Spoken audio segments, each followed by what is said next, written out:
একদিন এক বয়স্ক দাদি ট্রেনে করে কোথাও যাচ্ছিলেন। পথে তিনি একটা মিষ্টি আম খাচ্ছিলেন। খেতে খেতে অসাবধানতায় আমের বীজটা ফেলে দিলেন। বীজটা গিয়ে পড়ল এক শুকনো রোদে পুড়ে যাওয়া জায়গায়। কিছুক্ষণ পরে এক হাতি সেখানে এসে বীজটা দেখতে পেল।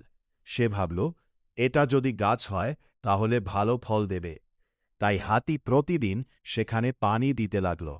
দিন যেতে লাগল, আর ছোট্ট বীজটা ধীরে ধীরে একটা বড় আম গাছে পরিণত হল। গাছে অনেক সুস্বাদু আম ধরল।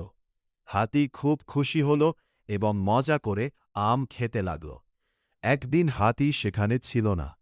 তখন এক লোভী মানুষ গাছটা দেখে সেটি কেটে ফেলল এবং সব আম নিয়ে পালিয়ে গেল। ফিরে এসে হাতি যখন কিছুই পেল না, তখন সে খুব কষ্ট পেল এবং জোরে জোরে কাঁদতে লাগল।